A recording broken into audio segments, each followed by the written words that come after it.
চলে যাচ্ছিলাম একটা মেহেন্দির পার্সেল দিতে। বাড়িতে এসে খেয়ে নিচ্ছিলাম একটা ডাব।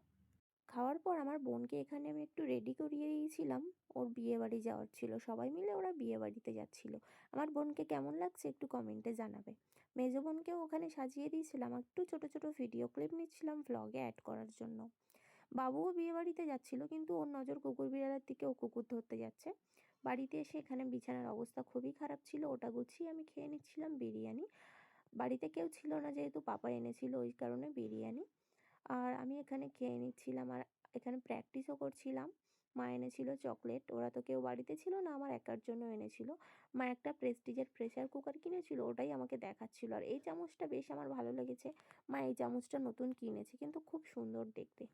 এর মা চলে গেছিলো একে রেখে বিয়ে বাড়িতে, আর খুব কান্না করছিল। ওই জন্য ওকে আমি দোলনা ঝোলাচ্ছিলাম আর ঘুম পাড়ানোর চেষ্টা করছিলাম, কিন্তু তাও কোনো কাজ হচ্ছিল না। মাকে খুঁজছিল। তারপর এরা এখানে বাড়িতে চলে এসেছিল, আর বাবুর জন্য কিনে এনেছিল একটা বড় তিমি মাছ। একটা ভাই এসেছিল গার্লফ্রেন্ডের নাম লিখতে হাতে, তো ওটা করিয়ে দিয়ে আমি খেয়ে নিচ্ছিলাম ভাত। টাটা।